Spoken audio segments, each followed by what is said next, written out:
Bom dia a todos. Hoje ainda estamos nos preparando para continuar a leitura do livro de Sabedoria, capítulo 18, mas vamos ter que voltar aqui para o livro de Números. Aí vamos ver capítulo 16 e 17.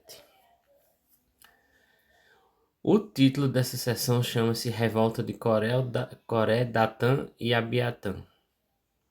Que o Senhor nos abençoe e nos guie e envie o seu Santo Espírito para nos ensinar a sua palavra. Vamos lá. Coligaram-se, verso 3, coligaram-se contra Moisés e Arão, dizendo: Basta, toda a comunidade, todos eles são santos, e o Senhor está no meio deles. Com que direito vos colocais acima da comunidade do Senhor? Então esses três chefes de família, Coré, Datã e Abirã, se reuniram falar contra Moisés e Arão, contestando as ordens que eles haviam dado. Eles não confiavam que aquelas ordens vinham de Deus. Que o Arão, como a gente viu ontem lá no livro de Êxodo 28, capítulo 28, que Arão era para ser o sacerdote, Arão e os filhos, né? Como ainda era na época de Jesus. E os levitas iam ajudar no serviço do templo. Coré era dos levitas, né? E eles queriam acertar no serviço do templo, mas só que eles não eram sacerdotes. Eles estavam reclamando que eles queriam outra ordem diferente daquelas.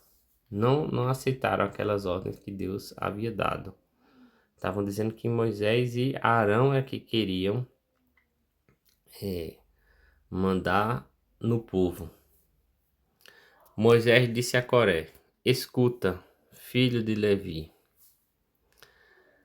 Parece pouco que Deus de Israel vos tenha separado da comunidade de Israel para se aproximar, para cumprir o serviço na morada do Senhor e para ministrar diante de toda a comunidade. Deus já havia escolhido, já tinha dado cargos especiais a eles.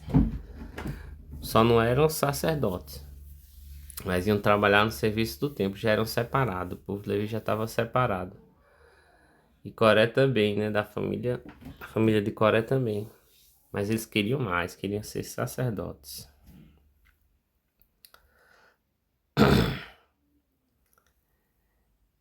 Ele te aproximou de si com todos os seus irmãos levitas e agora ambicionais também o sacerdócio? É por isso que tu e todo o teu grupo vos coligais contra o Senhor? Quem é Arão para murmurardes contra ele? Verso 12.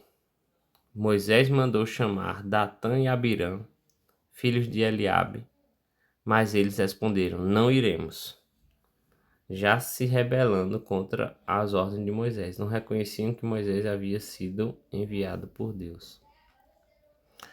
Verso 16. Depois disse a Coré: Comparecer amanhã diante do Senhor, tu e toda a tua gente, tu, eles e Arão, cada um pegará seu incensório e deitará incenso nele. Apresentareis ao Senhor os 250 incensórios, cada qual o seu, e assim também tu e Arão. E o incensório, só quem podia mexer eram os sacerdotes. Mas Moisés disse para eles irem e oferecerem, ou seja, eles queriam fazer o serviço do sacerdote e Moisés disse: Vem amanhã você vai fazer.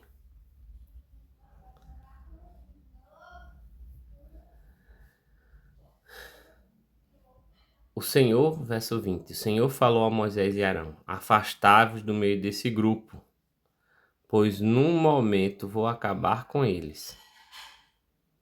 Mas eles se prostraram com o rosto em terra e disseram: Moisés e Arão estavam sendo ali sofrendo perseguição do grupo por ser obediente a Deus. Olha aí. O Davi no grupo estava lá perseguindo ainda quem estava sendo obediente a Deus. Mas eles ainda perseguidos intercederam pelo povo, verso 22. Mas eles se prostraram com o rosto em terra e disseram: Ó Deus, Deus que dás espírito a toda a carne, acaso te enfureces contra toda a comunidade pelo pecado de um só? 23. O Senhor respondeu a Moisés: Fala à comunidade nesses termos: Afastai-vos da proximidade da moradia de Coré, Datã e Abirã. Então Deus escutou a oração deles e ia direcionar o castigo somente àqueles que reclamaram. Verso 27, aqui no finalzinho. Eles se afastaram da moradia de Coré, Datã e Abirã. Datã e Abirã saíram e se puseram à entrada de suas tendas com suas mulheres, filhos e crianças. Disse então Moisés: Agora sabeis que foi o Senhor quem me enviou para fazer tudo o que tenho feito, e que não agi por conta própria. Então ele fez as coisas que Deus havia mandado. Verso 31. Mal acabou de pronunciar todas essas palavras, o solo fendeu-se debaixo deles. A terra abriu a boca e os engoliu com suas casas, com toda a gente de Coré e todos os seus pertences. Então essas 3 famílias foram engolidas pelo chão. Abriu uma cratera e eles caíram lá dentro. Eles desapareceram vivos. Verso 17. Então foi aquela murmuração. E Deus ia eliminar todo o povo. Mas Moisés e Arão intercederam e eliminou só o povo que estava reclamando, que iria ser desobediente ao Senhor. Nós vamos já comentar mais sobre isso, mas essa desobediência eles estavam se afastando de Deus. Então, verso 1, capítulo 17. O Senhor falou a Moisés: Ordena que Eleazar, filho do sacerdote Arão, tire os incensórios. Eita, a gente pulou aqui o versos 34 e 35. Está aqui. Onde mostra que aqueles que estavam oferecendo incenso foram queimados. Veio um fogo do céu e queimou todos eles. Deixou só os incensórios lá e as cinzas. E Deus mandou retirar. Tire os incensórios do meio do incêndio, afastando o fogo, pois os incensórios são santos. Que os incensórios dos que pagaram seu pecado com vida, que foram aqueles filhos de Coré que foram acender o incensório indevidamente, sejam martelados, esses incensórios que eram de metal, sejam martelados em lâminas para revestir o altar, pois foram apresentados diante do Senhor e ficaram santos. Assim servirão de sinal para os israelitas. Então aí Deus já deu um sinal. Essa desobediência para que não acontecesse novamente. E aí virou um sinal que está lá no altar, aquele metal brilhante dos incensórios. O sacerdote Eleazar pegou os incensórios do altar.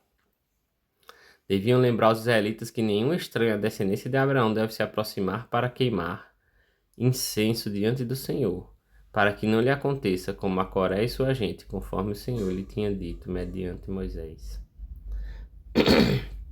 Aí fala: Deus deu ordem a Moisés, o povo desobedeceu. Deus queria castigar o povo inteiro. Moisés e Arão intercederam. E Deus ainda deixou. Aí ele castigou só aquele povo que estava reclamando. E deixou ainda o sinal. Isso, será que foi suficiente para o povo perceber que Deus que estava dando as ordens, que Deus queria o bem deles e estava mostrando o caminho certo? Vamos ver aqui, capítulo 17, ainda o título é Nova Revolta do Povo. Verso 6. No dia seguinte, toda a comunidade dos israelitas se pôs a murmurar contra Moisés e Arão, dizendo: Vós matastes o povo do Senhor. Verso 10. Verso 9 e 10. Então o Senhor falou a Moisés e Arão: Retirai-vos do meio dessa comunidade novamente. Deus, se irritou: Vou acabar com todo mundo, pois no instante vou acabar com eles. Mas eles se prostraram com o rosto em terra. Moisés e Arão foram novamente interceder pela comunidade. Eram perseguidos, obedeciam a Deus, eram perseguidos, mas ainda assim oravam pelos seus perseguidores. Olha um exemplo aí pra gente. Ser firme no caminho de Deus, mesmo sendo perseguido e ainda orando pelos perseguidores, porque Deus quer todo ser humano, que todos são filhos de Deus. Verso 11: Então Moisés disse a Arão: Toma um incensório e põe nele fogo tirado do altar, deita o incenso e corre para junto da comunidade, a fim de fazer a expiação deles, pois o furor do Senhor se manifestou e já começou a mortandade. 12. Arão pegou o incensório segundo a ordem de Moisés e correu para o meio da assembleia. O flagelo já tinha começado entre o povo. Ele deitou incenso e fez expiação pelo povo. 13. Permanecendo de pé entre mortos e vivos, e o flagelo cessou. Os que morreram no flagelo foram 14.700, além dos que tinham morrido por causa de Coré. Então, permaneceu de pé entre mortos e vivos, e o flagelo cessou. Então, esse verso aqui, tudo que a gente viu ontem, Êxodo 28, número 16 e 17, algumas partes desses capítulos, tudo para desaguar lá nesse verso 13, que ele permaneceu de pé, intercedendo pelo povo, e o flagelo cessou. Vai desaguar lá em Sabedoria 18, 20. Então, se Deus quiser, amanhã nós vamos comentar o livro de Sabedoria 18, mas aqui fica a lição da gente seguir os caminhos de Deus, né? Da gente confiar que Jesus está intercedendo por nós e que, como o povo murmurava, se afastava de Deus, longe de Deus não tinha vida, era apenas morte. E que Deus quer que a gente volte sempre para pertinho dele, né? Que esses castigos serviam para corrigir o povo. Deus dava oportunidade para aqueles que estavam morrendo de se arrependerem e para aqueles que estavam vivos também, pelo exemplo dos outros. Mas sabendo que todo bem está somente em Deus e longe dele não há bem nenhum. Que Deus nos abençoe, que a gente volte sempre para perto de Deus. Que a gente não seja como essas crianças que não querem tomar banho, não querem comer comida saudável, querem decidir o próprio caminho, mas sem saber nada. Deus é o nosso Pai e Ele sabe o que é melhor para a gente. E toda a vida e toda a felicidade está quando a gente está pertinho dele. E Jesus está junto de Deus, intercedendo por nós. Que a gente chegue cada vez mais para perto de Jesus. Deus abençoe a todos.